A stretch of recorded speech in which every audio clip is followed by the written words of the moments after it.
season one, obviously amazing. Headed into season two is both a producer on the show and an actress. Was there a particular direction that you wanted to see Alex take, or themes that you wanted to be sure that were infused into season two? Well, we really wanted Alex to have a step back and kind of do a deep dive into her who she is kind of for the first time um, ever.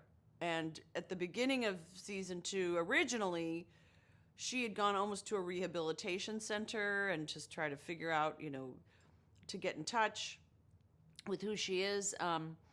But then that got, when we shut down and reincorporated in COVID and all of that, it ended up that she just went off and took a sort of a mini sabbatical to sort of get some perspective and do a deep dive, and ask the who am I questions, and who do I want to be, and how did I let that happen, and you know, I think, and then of course gets seduced back by Corey because he's easily seducible. No, anyway, you know what I mean. He's a seducer. He's a He's a good seducer. seducer. He's so Billy Crudup. How do you say no to Billy Crudup? So, and at that time, I think she was kind of ready and wanting that and missing that sort of feeling that she got from the morning show and the relevance. And, it really was all she had at the end of the day because she burned so many other bridges.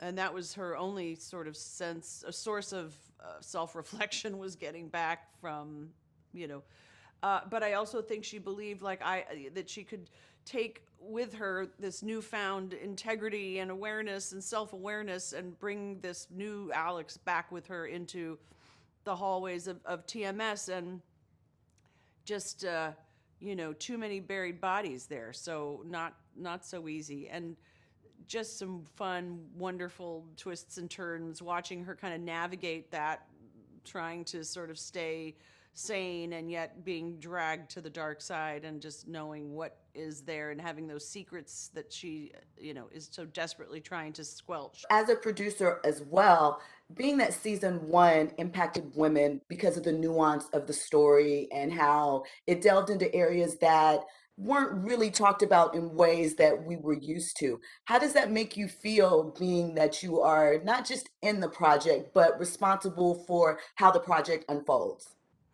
I feel it's an incredible responsibility. I also feel very proud as a woman to be at the head of it with Reese, my incredible partner, to be having these conversations.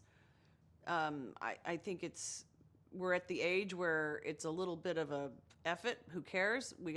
It's time to have these conversations, and I feel hopefully that we are, setting examples for younger women to do the same, to have ownership over their material and their work and their voice, and tell their stories honestly.